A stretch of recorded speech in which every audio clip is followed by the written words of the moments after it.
Hi everyone, welcome back to the channel. Today I will show you how to set up the PoE connection for the 5G Wi-Fi 6 outdoor router. It's a simple process that works across all outdoor router models we offer on our website. So let's get into it. Let's begin by gathering everything you need for the setup. The outdoor router, the PoE injector, the LAN cable, and the T-wrench.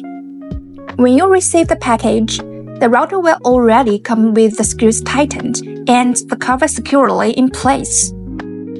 Step 1.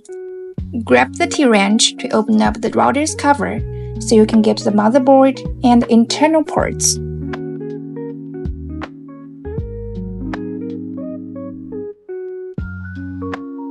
The PoE and LAN port is on the bottom side.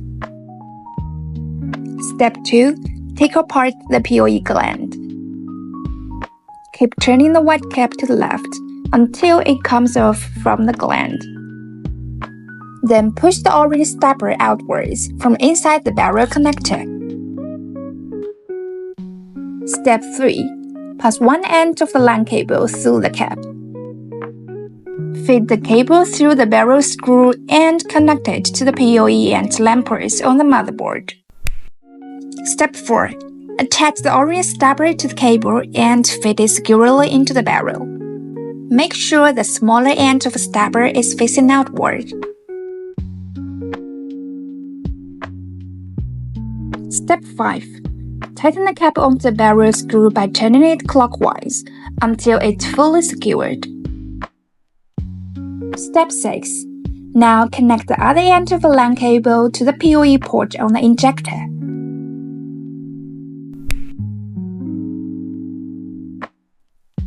Finally, plug the PoE injector into a power outlet or power strip to complete the setup. The lights on the PoE injector will turn on and you'll also see the lights on the router camera. That means it's powered up and ready to go. If you found this video helpful, give it a thumbs up, subscribe to our channel for more tech tips, and leave any questions in the comments below. Thanks for watching and I'll see you in the next video.